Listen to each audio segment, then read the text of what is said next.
You're listening to the Cantina Cast,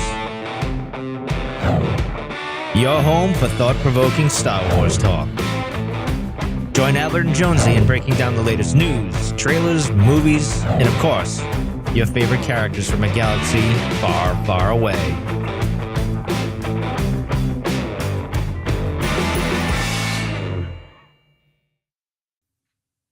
Hello, everyone. Welcome to the Cantina Cast. My name is Albert Padilla, and this is episode 641, our breakdown of Shadow of Maul. This is the first issue to a prequel series of comics that's coming out ahead of Maul Shadow Lord, which will be coming out April 6th.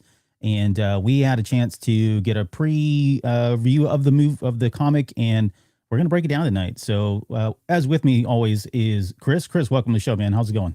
Hey, it's going well. I'm glad to be here, and I'm really stoked to break this comic down. I think it's the perfect start for this comic series, and it's going to get us real excited for the show in about a month. Less than a month now at this point. So, well, no, it's like I said, it's about a month. So, yeah, looking forward to that. So, before we get into the breakdown, I got some quick shout outs and thank yous. So, first off, a huge shout out and thank you to Noah Forbes. So, if you guys noticed, we have that pre-roll that's got, the like, subscribe, that whole thing. We've never had music added to it. And I reached out to Noah. He's like a pianist and has done some really cool music, and he had done some Star Wars themes, and he did this version of it. So I had asked him, I was like, hey man, would you be cool if we use that in there? Because before it was just kind of like wind blowing and didn't really have any kind of, pop to it. And he was like, not only did he say yes, but then he went back and remixed it to extend it to like 60 seconds long so we could have it as part of that. So huge thank you for all of that. He's absolutely cool with us using the music. It didn't get flagged by YouTube or anything, so that's even better. So eat your heart out, Pete Townsend. That version I think is better. No, yes, it is better than that. So if you guys are interested, I did have his name there at the bottom. So Noah, it's NOJAH 1999. So Noja 1999 is his Instagram. Give him a follow. Thank him for the pre-roll if you don't mind. So excited about that.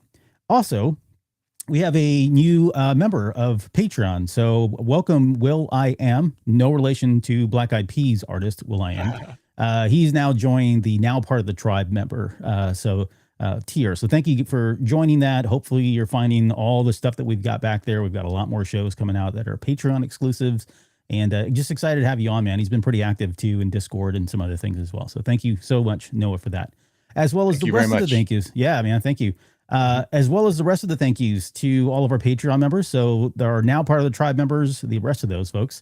Alex, Danny, Dante, Daz, I've got a Brad feeling, Jackson, Jacob, Josh, Mike Borda, Paisley, Rita Reborn, Sharkman Dan, Uncle Leon, and now Will I Am. And our Delusions of Grandeur members, which are now this is Rod Racing, Steve, and Rob. If you guys are interested in Patreon, you can head out to cantinacast.com/Patreon, or you can scan the QR code in the top right or left. Not sure where it's coming out on your screen, but there's a Patreon QR code that you can scan that. It'll take you to Patreon. And we've got a lot of stuff back there, a lot of shows that we've done over the years that are Patreon exclusives. We've got some that are coming up here, of course, every week. So we do one Patreon show a week and one public show a week. Be honored and thrilled and very appreciative if you guys could go out there and support the show. All right. Absolutely. Programming notes. All right, so we got a couple things going on. So as of today, March 4th, our interview with Adam Christopher is out now. So we actually released this on Patreon a couple of days ago, I think on Sunday. And today's Wednesday. It's just released out to the public. So you can find that on YouTube now. Or if you want the audio version, wherever you get podcasts or listen to this podcast, you can listen to Lauren and I's interview with Adam Christopher. Now, we do talk a lot about, almost exclusively, 99% of that discussion is really about Master of Evil, his latest best-selling novel. And even though you may not have read the novel, if you go back and if you watch it or listen to it, there are things that we talk about that are thematically interesting and intriguing. Like, we're not just talking about the specifics, we're talking about some really high concept type stuff. So I think it's very accessible to even if you haven't read the book, just because of the nature of the conversation that we get into. So highly recommend everybody go out and take a look at that. Adam's a huge supporter of the show, friend of ours. We've met up with him at Celebration before, and just couldn't say thank you enough for coming out and doing that interview with us finally. And I know it took a while to get scheduled, but we finally got it done, and I'm pretty happy with the way it came out. So that's out there now on Again, YouTube and on anywhere you get your podcast for the audio. This Sunday, we have another Patreon exclusive. And by the looks of it, it looks like we're going to get our first little maybe mini wave or tsunami to be determined amount of news regarding the Mandalorian and Grogu movie that's coming out. So Empire Magazine today hinted that they had something coming tomorrow. I think it was a little picture of like Grogu and Shadow. And so this is common, especially given that we're about a couple months away now. We're going to start getting some of this. The publications start revealing things, and they have exclusive interviews, or maybe it's a BTS reel, or we're not exactly sure just what it is yet. But usually this stuff is, it's got enough material and meat in it that we can actually put a show together. So Chris and I will be back on Sunday night, 9 p.m. Central here to do a Patreon exclusive and break down that, as well as a couple of other news bits that have come out. We had some shots or some images that were released of a particular hut of interest. And Chris and I were already kind of theorizing what he was holding and how those weapons worked. Of course, I'm speaking about Road to the Hut. But we'll kind of aggregate any of the news that's come out here recently around Mando and Grogu and put that together for a Patreon show. Again, Sunday night, 9 p.m. Please join us if you're a Patreon member for the video portion, and we will have the audio portion of that released that night as well. All right, and then the final thing that I've got before we get into our breakdown is we're going to try something new this Friday. So I don't know what to call this. I'm calling it SWTOR Replay. Very quickly, as some of you may or may not know, this show originally was started because it was covering SWTOR, Star Wars The Old Republic, the MMO game that is still going on and still kicking after, 13, 14 years at this point. And, I've always been a fan of it. I've played it. I've always said that it's my favorite Star Wars game because it is. And someone who's been on this show before, she used to play SWTOR with me, and we used to stream it on Twitch. She's coming back to play the game again. And we thought, you know what, why don't we just turn this into like a hangout type thing? So this Friday night, around 10:30 p.m. Central, it's going to be a later start time for some folks. I get that. But we're going to be playing the game. You can see us playing the game, but then we're also just going to invite people to come in and hang out. So it's just kind of like a hang out and talk, and anything goes. We can talk about Star Wars. We can talk about whatever you want. But we just thought it was a lazy excuse for both of us to get back to playing again and still be, available and accessible to everybody that wants to just talk Star Wars or whatever. So Friday night, 10:30 p.m., pretty laid back. It's chill. There's nothing like formal about it. We don't have like a format or anything. So again, that's open to anybody that's part of our Patreon, whether you're a free member or one of the paid members. As long as you're a Patreon member, you'll see the invite inside the Patreon app, and you can click that link and jump in there with us. So lots going on. All right, let's get into our breakdown of Broken Law, which is this first issue of Shadow of Maul. Quickly, I want to say thank you first off to Marvel Comics for allowing us to get the preview, get this in. We got this in on Monday, so that we could prepare for the show and create all the show notes and do everything. So huge thank you for them and everything. Those guys are great. They're really awesome to work with. We do appreciate that. This comic is written by Benjamin Percy, and the artist is Madibek Musabekov. Now, you guys might remember when we broke down Jedi Knights. We've talked about Jedi Knights. We've talked about a couple of different comics that have come out now under that title. And I've been in love with this guy's work ever since the first couple of issues.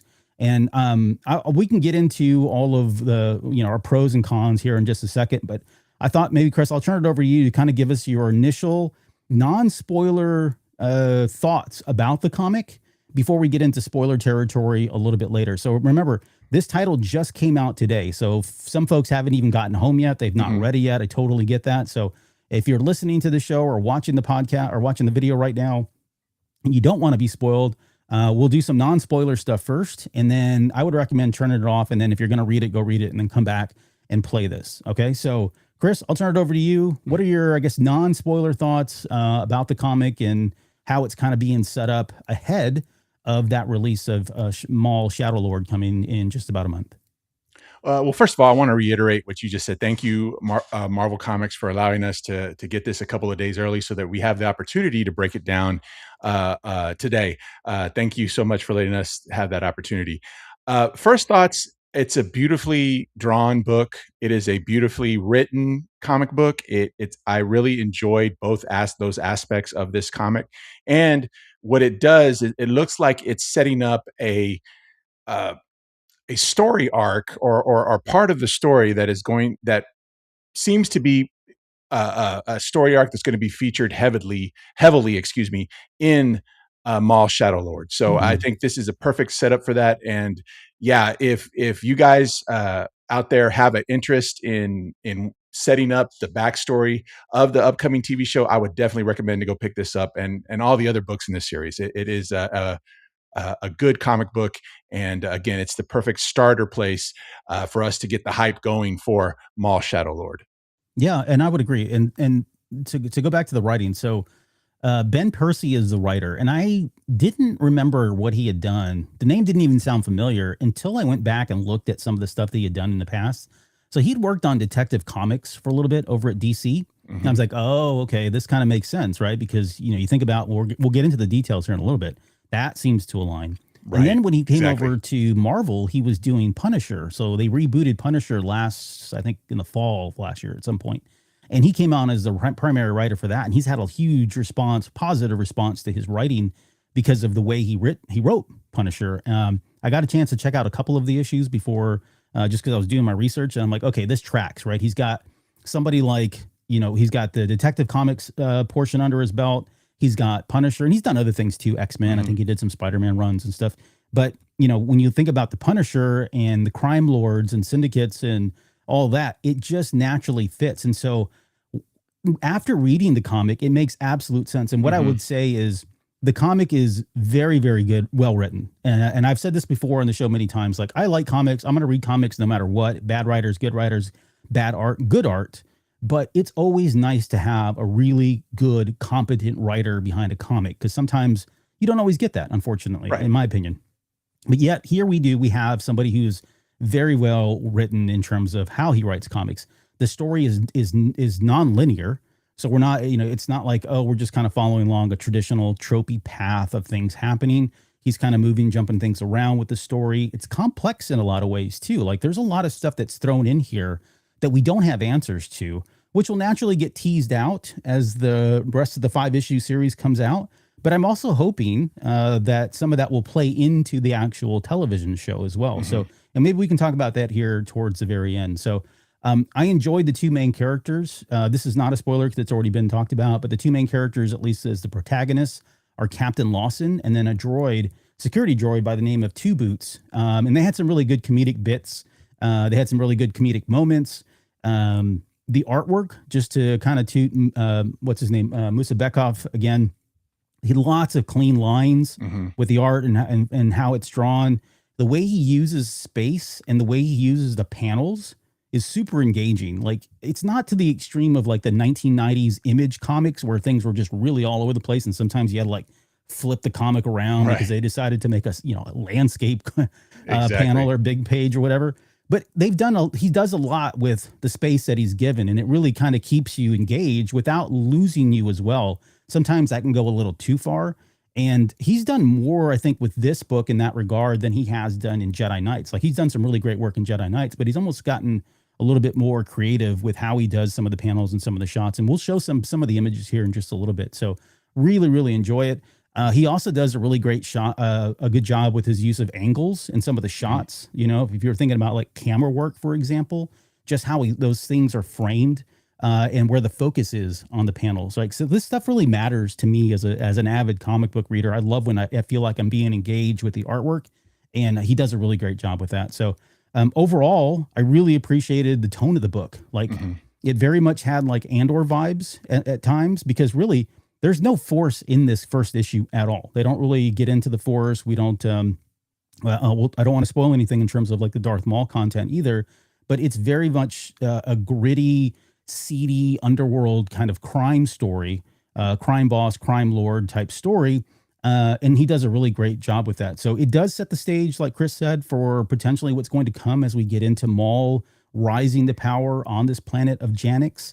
It'll be interesting to see how much of what we see is going to be his ascendancy before he gets to the show, or are they going to use most of the show to show the ascendancy? I'm not really sure where that mixture is yet. I think we'll know by issue maybe 3 or 4 for sure where that's going to go, especially since the TV series or the animated series will be out right now. And then the last thing I'll say is that this town or this city of Janix, where kind of everything is really happening, I got like Gotham City feels from it, you know? Like they talk about it being the Mhm. city of scum and villainy. Right. In fact, they kind of call it out twice in the comic itself, but it's got a very Gotham type look or type feel to it where they've got a security force. They're probably really outnumbered by the bad guys, you know, and it's a perfect breeding place for somebody like Maul to insert himself and rise to power and take Mhm. advantage of all of the different groups and the power and the money that exist on this planet. So, and it's so far away, you know, it's in the mid rim and it's really kind of untouched right now after the fall of the Republic. So it makes sense that this is a great opportunity and breeding ground, not only for Maul's, you know, initiatives, but for him to ascend to the power of that Shadow Lord, as he may be called. So, Right. anyways, you want to touch on any of that before we get Yeah, into the yeah, spoiler stuff? absolutely. So we talked about the artwork and how this was drawn. Like I said previously, it's beautifully drawn, but there are a couple of frames in this comic book that just pop off the screen or pop off the page, I should say. Yeah. Yeah. And they were just so beautifully drawn. So um, Musa Bekov did a great job on the whole entire comic is beautiful, but there are some frames in here that just pop off the page, and it was just they're beautiful to look at. So I really appreciate that. We go back to Percy, and yeah, I'm familiar with his work. Being a DC Comics fan, I'm familiar with his works, and you know, obviously, you know, writing for Detective Comics, it's a Batman title, and really with Detective Comics is where you have the more grittier, the more grounded Batman stories that normally have to do with criminal underworld and whatnot. And then of course it's the exact same thing with Punisher. Right. But yeah, I got the same thing. Gotham City type vibes, a lawless city where essentially the crime underworld runs everything, and it's very much like Gotham City with the villains, Batman's villains. I don't know, I forgot the word that you call it. Oh, the Whatever. antagonist? No, no, no. It's like their group of villains that and I see it used with Batman and Spider Man a lot. Sinister Six? No, no. I'll watch. It's going to come to me later. But essentially, all of Batman's villain, Joker, Penguin, run the show as well as a crime boss like Maroni and Falcone. So Uh, that you have those elements in this comic book, and you can totally tell that it's something that Percy did, coming from Detective Comics, where, like I said, the stories there are more grounded. They're more set in life, and Batman is not dealing with a supervillain; he's dealing with a criminal underworld that yeah. has taken over the city. So, yeah, I appreciate. I was able to tie those two together with the way that he wrote the book, and again, it was beautifully written, beautifully drawn, and I can't wait to see what comes next. Yep. No, 100% agree. Before we get into the spoiler stuff, just quickly, One Up versus CPU chimed in. He says, I love Percy on X Force and Wolverine during the Krakoa. I hadn't read any of that. Honestly, I saw that he was a writer on that stuff, and I'm so far behind on a lot of the Marvel comics, unfortunately, that I don't know. I need to get off my butt and just read those. But he said, I thought it was pretty good, even if Maul was, oh, I shouldn't put that. It's a little bit of spoiler there. So we'll come back to that comment here in a second. Alex is with us also. And Vader's girl, that's Kat. So Kat, thank you for being here. She's the one that will be doing the live stream with me on Friday night playing SWOTOR. So thank you. And I know there are other people that have joined. They just haven't chimed in. Then that's totally fine. You don't need to, but feel free to throw any comments or questions that you have in there. Okay. So I think that's probably it. That's about 10 minutes of non-spoiler discussion. We're going to get into the spoilers now. So listen or watch at your own risk. So I thought what we could do is start off with kind of the intro, like the little blurb they gave us at the very beginning of the comic. It kind of sets the stage for the city that we're in here. It says Janix, a bustling mid-rim metropolis, is home to some of the most unsavory characters the galaxy has to offer. As the captain of the local tactical defense force, Brander Lawson, who's the main character, is trying to keep them all in check. But on these neon lit streets, a new threat is always lurking just around the corner. So yeah, again, it gives us those little kind of shady vibes. And what we've got now is we're going to show, this is the front cover. This is the main cover that they've released. There's some really cool alternate covers as well, but this is the main cover here. And let's get into the story. Now, I said it earlier, the story is non-linear, meaning that it kind of jumps around between present, past, and somewhere in between the present and the past by about a week.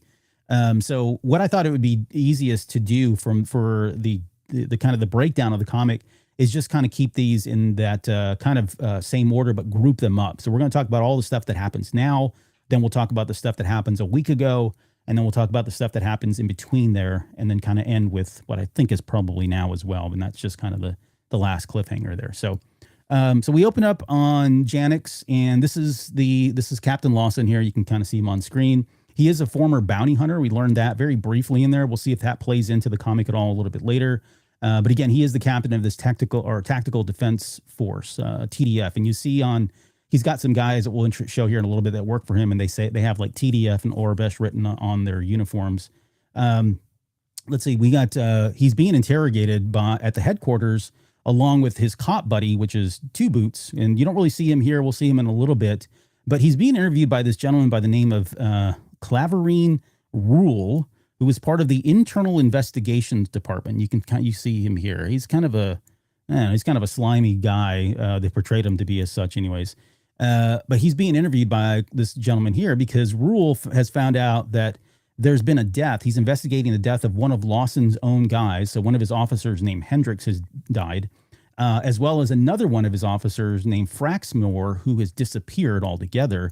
And they were along with another one by the name of Jam Jam. All three of these guys were just recently appointed to him as captain. Jam Jam is in critical condition.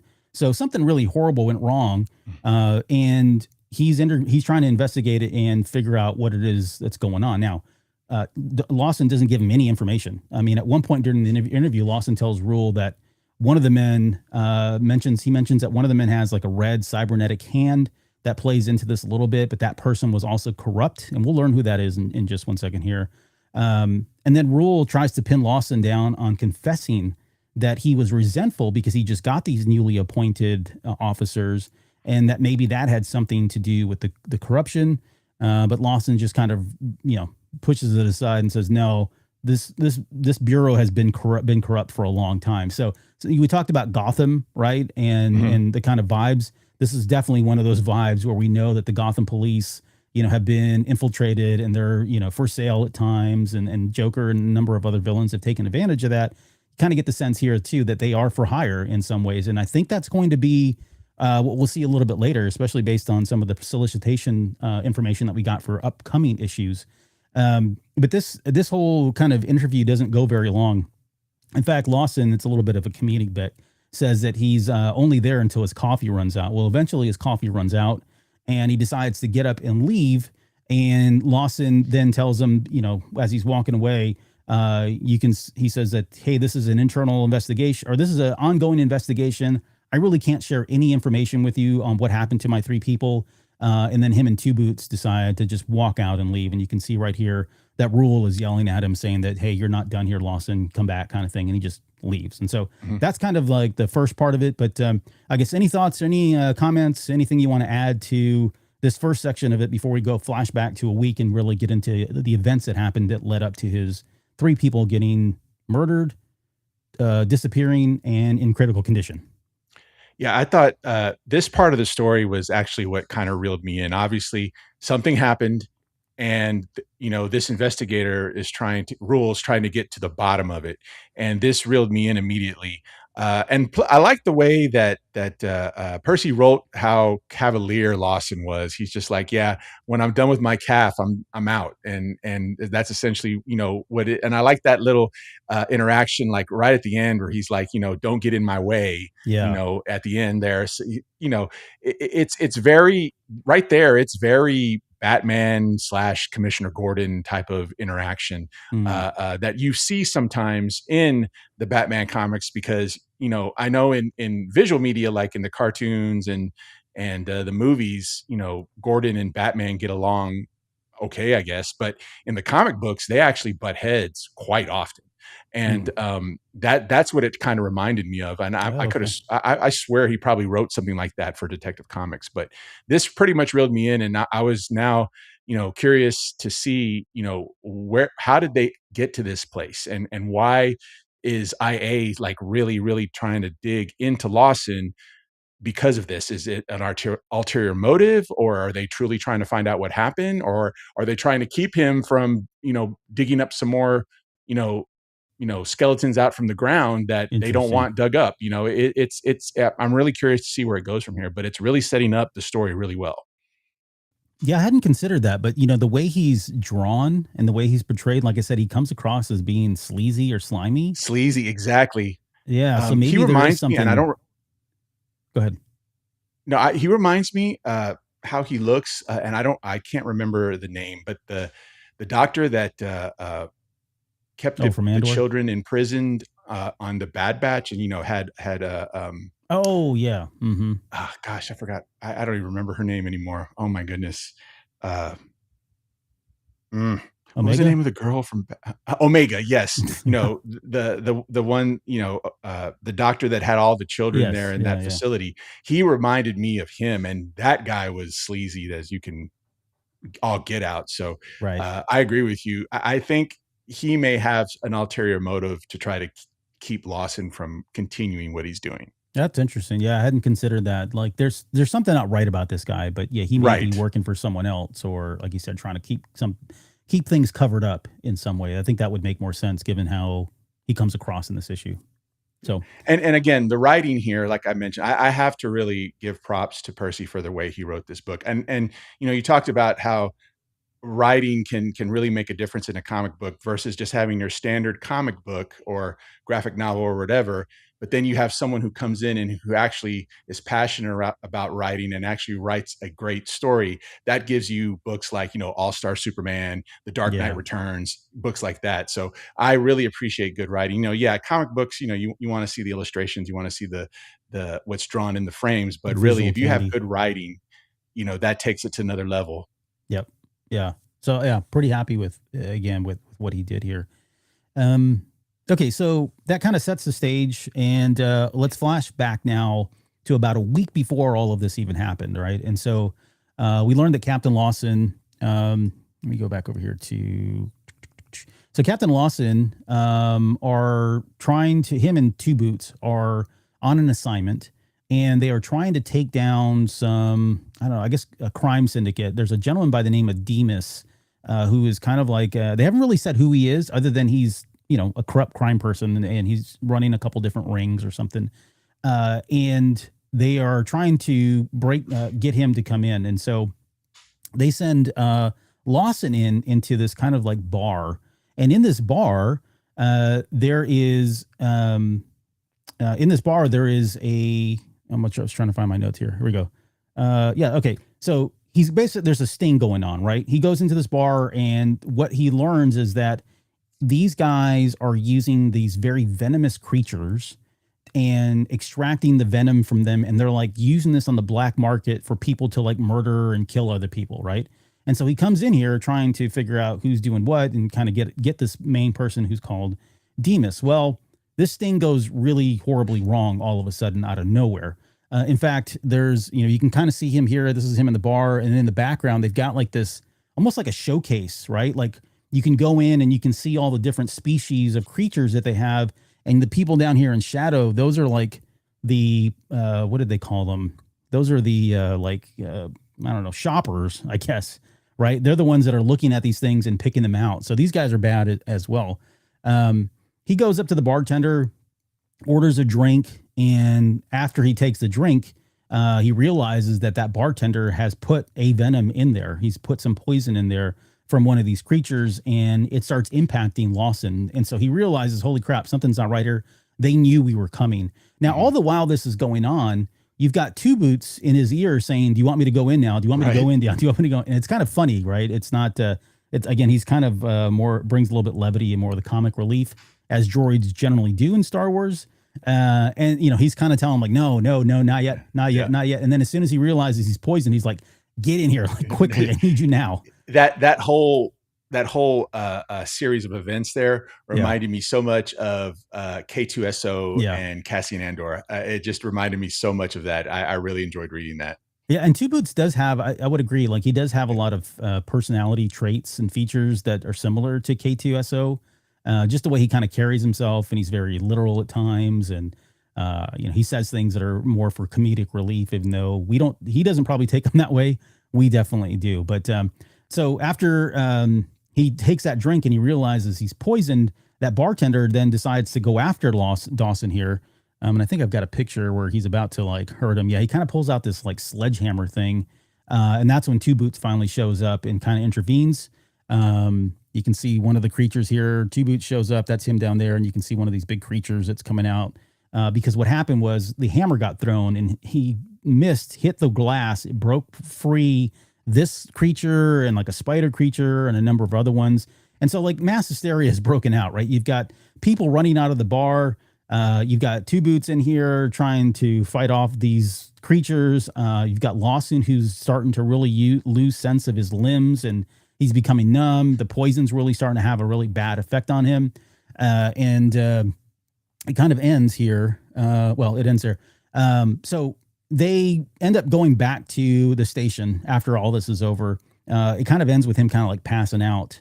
And when they get back to the station, he's kind of reprimanded for like, look, you blew this. And he's like, what are you talking about? We did an amazing job. We took this whole thing down. And they're quick to point out that, look, not only did, was the bar destroyed, but all the clients got away, the people that were shopping for these creatures that they could have pinned down. The account list of everybody that was purchasing or has purchased, that got destroyed. And, oh, by the way, you almost died.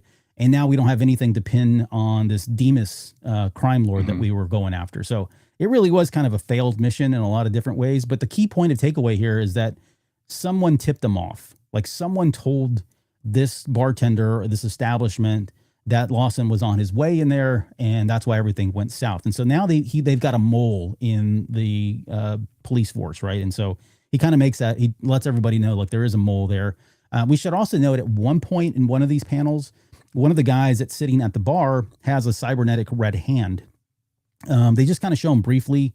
It's kind of a clue as to that maybe that's the mole, which we get confirmation of almost immediately, just a few more pages later down the road. But we'll talk about that here in a second. So as a reward or maybe as a punishment for how things went at this bar establishment, Lawson is then assigned 3 new people to his team. And so he's given these 3 new people. You've got Hendrix, who's on the left-hand side there, the character of Jam Jam, who's in the middle. And then you've got Fraxmore, who is the alien creature on the right. So that's kind of the next phase. And I wasn't really sure if this was punishment or not. I've got some questions, maybe not more, I don't know, rhetorical about why he was given these folks. Maybe because they wanted to, there's probably some ulterior motives maybe as to why he got these folks, right? But I think what they were trying to do is say, look, you need more people. You need more folks to do more investigations and really get down to this. And so he gets assigned these 3 guys. But I'll pause there and before we get to the last part of it and get your thoughts. So yeah, back to the whole, actions, sequence where, the poisonous monsters get released and, Lawson is poisoned. There were a couple of great frames there, especially that there were those 4 frames that were in a row where I think you might have had it up here where he's taking the drink and then he realizes he's poisoned. Yeah. I thought those were beautiful. Right. Yeah. Right there. That was beautifully drawn. I think that captured that. I was able to visualize that. And that's when, you have some good artists working here where you can actually visualize it in your head, actually him taking that drink. And that's what I was able to do. It was beautifully drawn here. And then, you talk about writing, and I don't think you have it up here, Albert. There was a couple of panels where Two Boots is in trouble and he needs help, and he's thinking to himself, inside his head, he's like, he needs to try to save Two Boots by blasting this spider, and it was dialogue that I thought was really well written. And I thought it really hit the spot to give us a description of what kind of, I guess, peace officer Lawson was, and kind of hint to what he's done in the past. Right. And it starts about where he says, even when my hands are shaking and my vision's gone wobbly, I don't trust anyone's aim but my own. Yeah. And it shows him actually taking a clean shot at that spider thing that had ensnarled Two Boots, and then he passes out and saying, maybe that'll be the end of me, but I go out my way, or my own way. And that kind of gives you an idea of the character of Mhm. Lawson and what we can expect from him moving forward, not just in this comic series, but also when he shows up in Maul Shadow Lord. Yeah. Well, hopefully he shows up in Maul Shadow Lord, but yeah. So yeah, no, that's a great point. Like there's, and that, some of that may be, the fact that he's the captain, or maybe they're harking back to his bounty hunter days, Right. not trusting anybody but himself. Kind of, I'm here for myself, as most bounty hunters are. So yeah, great point. All right, so he's assigned these 3 people here, and then we go kind of in between present day and last week, right? So a few days, I guess, passed by. And it starts off with Lawson and his 3 new recruits, and they're kind of talking about, okay, they're looking at all the different wanted. There's basically 3, I guess I'd call them crime bosses or triads or whatever you want to call, right? And you can see the 3 of them here. Some of these 3 are going to show up in future comics because we've seen the covers for some of them, especially the guy in the middle. I think he shows up on the second cover. I don't think we have a name just for him just yet, but he basically says, look, this whole area of Janix is led by these three primary crime bosses. He tells them that there's a woman now that is in an apartment safe house somewhere. And this woman is willing to speak out on where, she has information about Demas. And the reason why she wants to share this information is because her brother was poisoned, which seems to be a big thing going on around in Janix. But her brother was poisoned at some kind of a wedding or something. And so she wants revenge against Demas. And now she wants to speak out. So they put her in the safe house to keep her safe, and so until they can meet with her and get more information. And so their first assignment is to go to the safe house, take shifts, and protect her overnight. And that's what leads us to kind of this next section here. And so the first one that gets assigned duty to watch over in front of the safe house is this character Jam Jam, which you can see here. So he's sitting there. It's quiet. And suddenly the lights turn out completely. You can see it kind of turns red down here. Somebody starts opening fire on him, and eventually there is a grenade. It looks like a thermal detonator, but I've seen other grenades that aren't as powerful as thermal detonators now in Star Wars pop up. So, and honestly, if this was a thermal detonator and that's how close it was, he would be obliterated. Like there was nothing left of him. So it is some kind of a grenade nonetheless, but there's a grenade that's thrown his way, and sure enough, it blows up. Well, we get the immediate reveal of who it was that blew up or threw the grenade, and it turns out to be Hendrix. So one of his own guys, which you can see here. This is the guy with the red cybernetic hand. He's holding the pistol there on the right-hand side. And so that big explosion there is where Jam Jam is. And you think in the panel, I was like, oh, he's dead. There's no way he survived. Later on, he does have a pulse, and that's why he ends up in critical condition at the very end of the book or the start of the book, as this case may be. And so it turns out that it is, again, Hendrix that is now going in, and he's trying to kill this woman that they have in the safe house or actually he wants to take her alive. Sorry. So details, he goes into the room. He kind of has his, villain monologue moment where he says that Demas, doesn't want you dead. So I'm here to take you in. And really what they did is kind of set him up. So at one point when they say, look, it's just only 5 of us know. It's the 3 of you guys, right? My new recruits, myself, Lawson, and 2 Boots. We're the only 5 people that know that this person's here. And so he kind of did that to really find out who the mole was in his group, right? And so what they did is they staged 2 Boots inside the apartment, even though I don't think the girl was ever there. I don't even know if that was really a true story. It could have been just something that was made up. But 2 Boots is in there, and certain enough, he grabs him by the gun here. He stops him, thwarts him, if you will, and then as he's holding him up, he arrests him essentially, and Lawson comes over there and realizes that Hendrix is one of his guys, and he's the mole. Somewhere, somebody shoots Hendrix just out of nowhere. You can see the blaster bolt come in and kill him immediately, and so this of course freaks him out. They'd never find who that person is, but yeah, and that kind of brings us up to speed on what the backstory was. So now he's got Hendrix dead. He's got Jam Jam in critical condition, and Fraxmore, who's that alien character, has now just disappeared. Like they don't know where he left to, where he went to, but he's gone. And so that leads us into kind of issue 2. Issue 2 is going to pick up right there where he's in search of Fraxmore. We'll talk about that here in a second because again, the solicitations already went out for it. We can talk about what that looks like. But yeah, that's kind of how the comic ends. There is one last piece of it here. I don't know. Do you want to comment on this, or do you want to roll into the Cena system next? No, I thought that when I saw this go down and the way that it was explained, when they were back at the headquarters and they talked about those three crime lords and Demas, and then that the sister of the brother that was killed at the wedding, that smelled of setup by Lawson to try to figure out who the mole was, or Hmm. to get confirmation because he was in that bar, did notice the red cybernetic hand, and then Right. kind He of was move putting it all forward. together. So Yeah. he this was probably so that he can get confirmation that Hendrix was the mole in the group, and so I think this was completely a setup. I kind of smelled it a mile away. I didn't. I don't think. I think you said you didn't know if that story was real. I think that story is real. I just think that they used it to try to set up Hendrix to Yeah. come in and try to uh, uh, do something to take the girl alive and take him back to Demas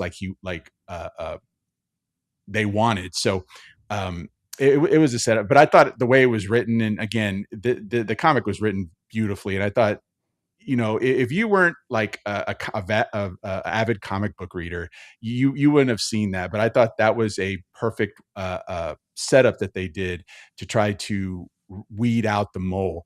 And then the one thing I did not see coming is someone taking them out, a la Jango Fett taking out Zam Wessel in Yeah. episode two. Right. So I Yeah. did not expect that, and so that was a surprise. I thought that Hendrix would play a role in Yep. being a snitch, but no, the crime syndicate and Demas, they took him out.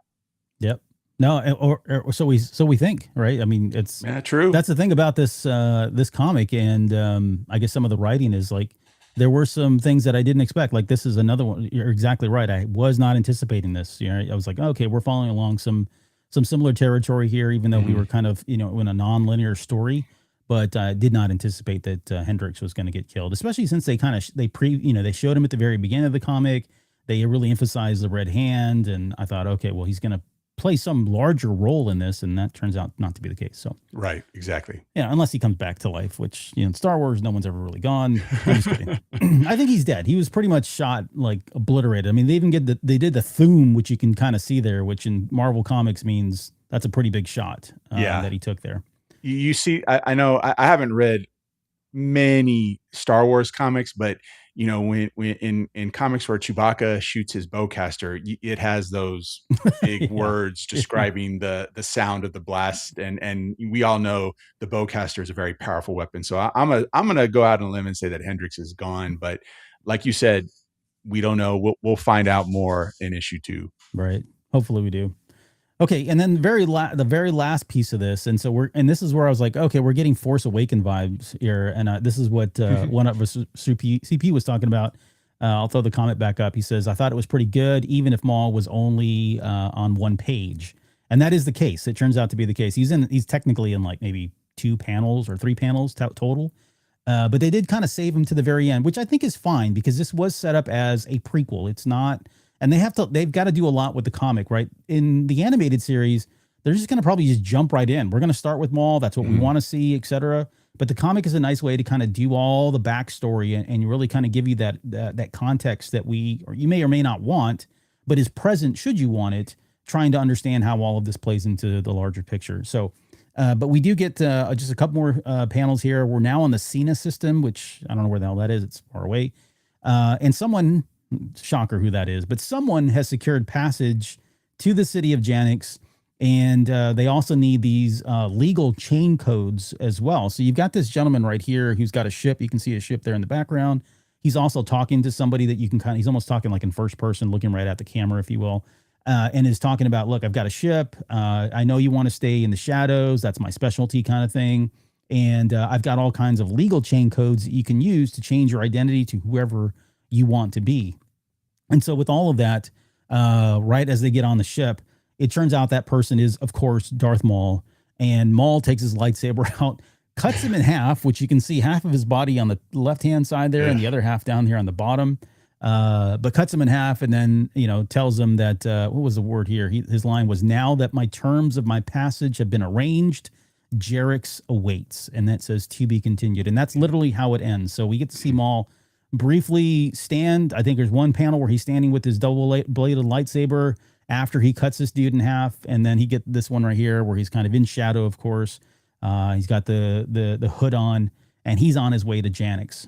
So that's where it ends. That's kind of the initial setup. Again, there's 5 issues to this, so there's still a lot more story to be told. I think when I ended with this comic, some of the questions that came to mind were like, how does Darth Maul fit into this? Like, what is he going to do? Where is he going to try to insert himself? Is he going to try to take advantage of the work that the officers are doing to take down the crime lord so that he can take over and rise to power there? Does he try to align himself with some of those crime lords? It can go a lot of different ways, honestly. I'm not really sure. Yeah, let me, before I get into kind of the solicitations for issue 2 and issue 3, anything you want to touch on or add to, I guess, Darth Maul's only appearance here in those last 2 pages of the comic? Well, I thought it was perfect. I mean, I really think that this series, while it is, you know, labeled a Maul comic book or a Maul comic series, I really think that what we're gonna get the majority of the time is Maul will be present, but we're gonna get some explanation for the other characters that are gonna play parts in Maul Shadow Lord. So I think the way that they handled it and the way that, you know, we only saw Maul at the very end of the comic, I think that was the right thing to do. I think it was beautifully done. Here's another, this frame right here, again, beautiful. It just, the way it was drawn, it pops off the page, and it just looks incredible. Maul here looks menacing. You know, he's giving the side eye with his Sith eyes. I think it looks amazing. And typically what we would expect from Darth Maul, you know, essentially taking what he needs. Right. As far as like how the whole crime boss drama and what's going on Janix. What I think, again, this is just an opinion, you know, based off what I've read and heard so far. I think what's going to happen is, you know, Lawson is going to go in there and maybe take a couple of those guys down. And, you know, in the crime world, and not that I'm an expert in the crime world or I have any ties to the crime world, so don't start getting ideas. When there's vacuums of power, Yeah. that's when other people will jump in and take their place. You know, we kind of saw it in the Book of Boba Fett, where, you know, essentially the Hutt twins were in charge of Tatooine, using Bib Fortuna as a puppet. You know, that's what I think. This is probably going to, in my opinion, this series is going to kind of introduce that vacuum. Yeah. And then when we get into the TV show, maybe it shows Maul attempting to take that place, that, you know, to fill that void. So we'll see, but that's what I think is going to set up with this comic series. But mainly, I think we're going to get some backstory to some of the supporting players of Maul Shadow Lord, and I think that's good, because when we go in and watch that show with context, even though Filoni and you know, Sam Witwer has been making the rounds recently too, saying that you don't have to really know Star Wars and a lot of the backstory to enjoy it, and I believe that. But Yeah. we talked about this on several shows previously, Albert, that us hardcore Star Wars fans, we want to know the details, right? Yeah. Yeah. So Yeah. I think reading this comic, it's going to fill those details for us. And so when we watch the show, we're going to feel a little bit more, I don't know if you want to say fulfilled, but we're going to feel a little bit more complete, knowing some of the backstories and the challenges that the supporting characters have had to go through to get to that point. Yep. Yeah. Well said. So let's quickly talk about the solicitations. For anybody that doesn't know, solicitations are when comic books come out, usually about 3 months before the issue comes out. They solicit to all of the retailers. So they send out because they have to put the orders in, right? So they do these. I won't get into the specific details, but they release these tiny little blurbs. Sometimes there's more if they really want to push it, and sometimes they release like a lot of art that goes with it as well. But it's really to kind of entice retailers to put in orders and buy lots of these comics because they're going to sell like hotcakes, kind of thing, right? So in that sense, we do get some insight into what's coming up with future issues, but they really aren't spoilerish per se. Like there's really not a whole lot in there. Sometimes they can be, but for the most part, they do try to keep it, pretty kosher. So if you're really sensitive to spoilers and you stay away from solicitations, I would say then just shut this off now. But I did want to talk about it because it does confirm a couple different things for us. So issue number 2, which will be out April 8th. So this is 2 days after the premiere episode of Maul Shadow Lord comes out. But 2 days after that, Very quickly, it says the underworld explodes with scum and villainy as Maul looms in the shadows. So we know Maul is finally on Janix, at least for this issue. It also says ruthless mercenaries are looking to unload Imperial treasure. So we're getting a new story element, right there, of Imperial treasure now that somehow come into Janix, whether it's on Maul's ship or maybe it's a recent heist or something gone wrong. But now people are going to be after this because it says crime lord Demas, who was mentioned in this first comic, will stop at nothing to get it. So it's kind of maybe a MacGuffin in some ways that they're all after this, maybe gold or Imperial treasure, whatever that looks like. And then the last one says, will Captain Lawson be able to thwart the exchange of the smuggled fortune? So he's going to be a part of trying to thwart whatever this Imperial treasure exchange that's happening between two parties, Demas and whoever's got the treasure. So no mention of Maul per se, other than he's there. And that makes sense because I assume that once he gets to Janix, he's got to get a lay of the land, right? He's not going to just go in and start killing people, or maybe he will, but he does have to figure out, how do I insert myself? How do I rise to power and take advantage of those relationships that exist today? So think of Kingpin from like Marvel and Daredevil, right? Same kind of concept or thinking. And then issue number 3 says betrayal on Janix. So we've got some level of betrayal. And that is, it says Lawson is hunted by an assassin and an officer from his own department. So that was interesting too, because now we know Hendrix is gone, right? He's dead. So is it Fraxmore? Was he a mole also? Could it be Rule, the guy at the very beginning? Maybe he's, behind it, or maybe he is that person, but somebody's after Lawson in this third issue. And then it says help comes from an unlikely ally, a crime lord named Vario, who has his own hidden agenda. So in issue 3, we're going to be introduced to yet another crime lord by the name of Vario. It sounds like he's going to align himself with Lawson in some way. And, maybe he's working with the devil in those sense. Maybe Vario is a name that Maul gives himself, right? To kind of hide who he is. And, right, very almost like Palpatine kind of thing. It's a moniker that he's using. And then it says, lastly, the last bullet on the third issue says, and Maul begins his preparation for a job in Janix by kidnapping a member of the police force. So somebody on the police force is important to Maul as part of his agenda, that he needs to kidnap him and use him either as collateral, maybe information. I don't really know. But it looks like this is where those roads are going to cross, right? Maul is finally, if he's going into the police force and kidnapping somebody, that's going to intersect with Lawson and Two Boots. So you can kind of see where this is all coming together. So by issue 3, it feels like we're going to be in the thick of things, leaving 4 and 5 to kind of wrap things up before we get into what happens in the very first episode of Maul Shadow Lord. So, I don't know, anything you want to add to those? No, I agree. I think the second issue 2, is going to be kind of like a thriller type. Like, is Captain Lawson going to be able to thwart, Demas getting that treasure? And we all know by watching shows like Andor that the Imperials don't take kind to having their property taken and then especially fenced out to others. So I think potentially we could see some have an Imperial entanglement, but I think that's going to be like a suspense. Like, how is he going to get this done? Is he going to be able to stop and thwart Demas from acquiring this Imperial treasure? Issue 3 is going to be busy as heck. I think we're going to have a lot going on in issue 3. That's going to be probably a pretty deep, long, when we break that issue down, it's going to be a pretty deep and long episode, because it sounds like issue 3 is going to have a lot going on. And I'm really excited to read that. Yeah. All right. Well, we'll continue to do this. So every issue, it's once a month. And of course, these will come out even after the TV series is started, which is fine because, again, this is the prequel stuff. I guess final thoughts on the comic. Again, it's a great comic. Honestly, it's very well written. It's very well drawn.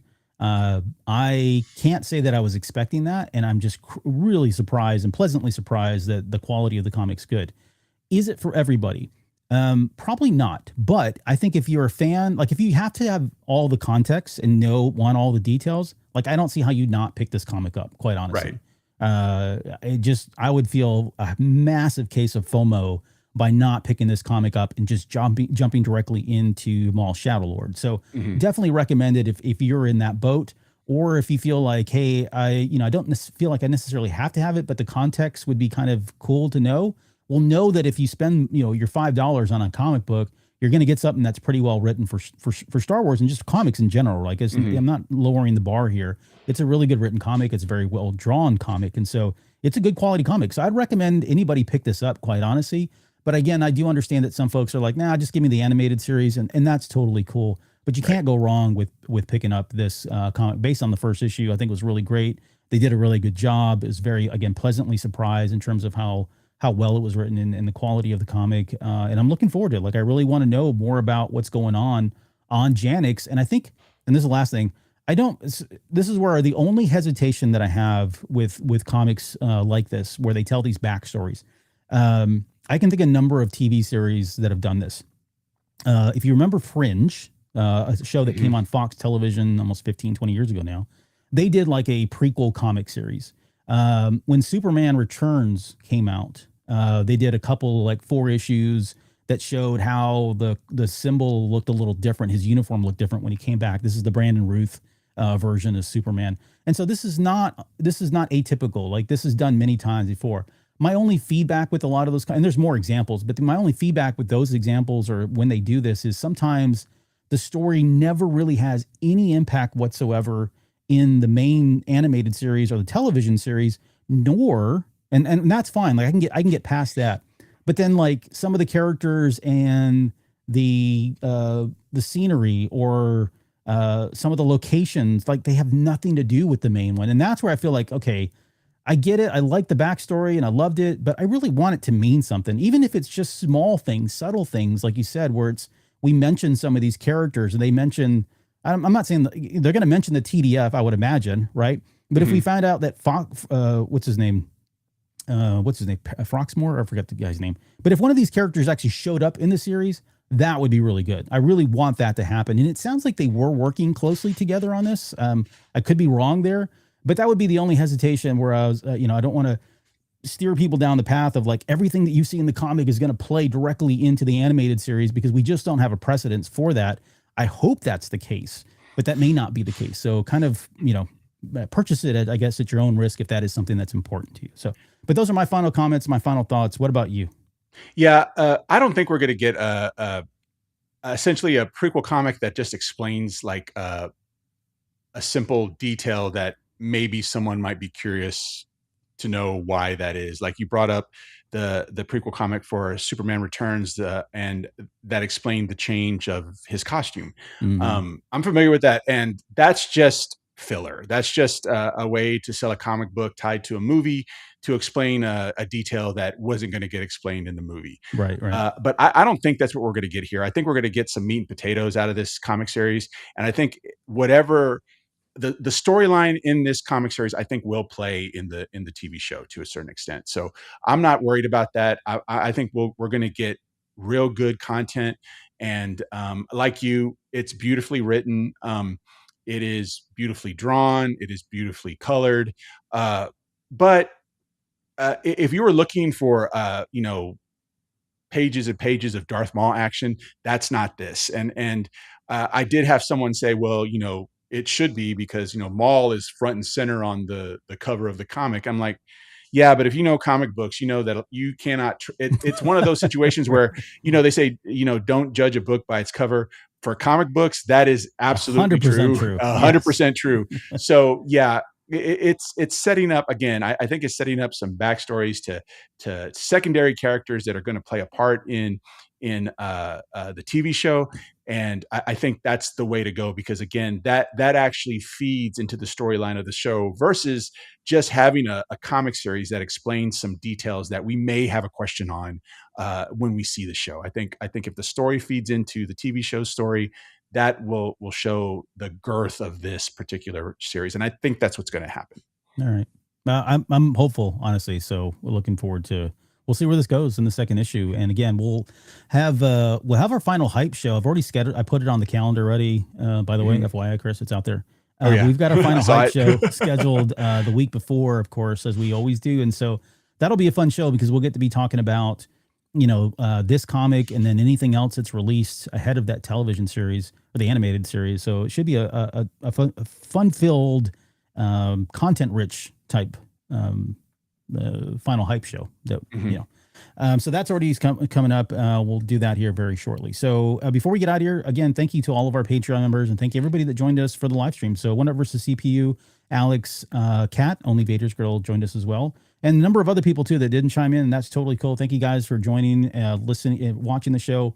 Again, if you're listening to the audio, thank you for the download. And then just a couple quick reminders.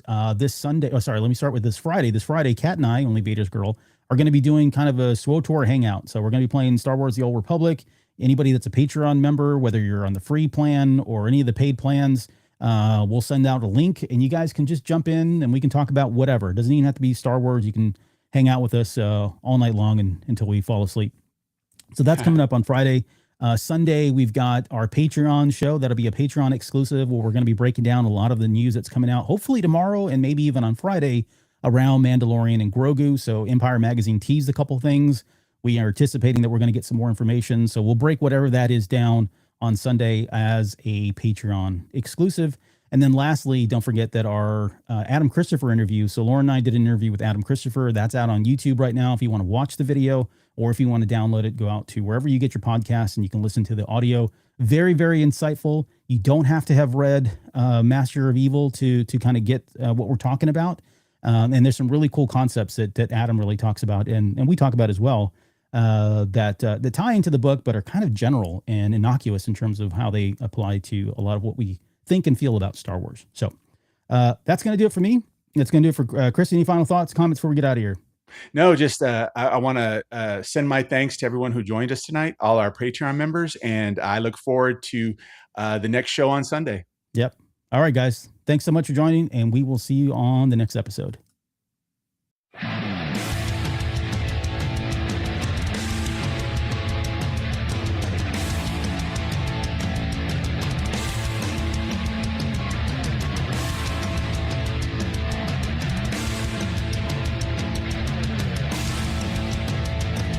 You're still listening? Wow, that's amazing. Well, I'm here to give you the disclaimer.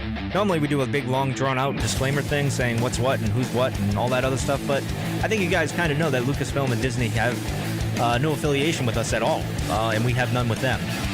We talk about Star Wars, which is their property and all that other good, fun stuff, but I think you can tell which is our stuff and which is their stuff. If you can't, well, then send a lawyer to send an email to me and I'll be glad to chat with them. Other than that, you know what's what, so that's your disclaimer.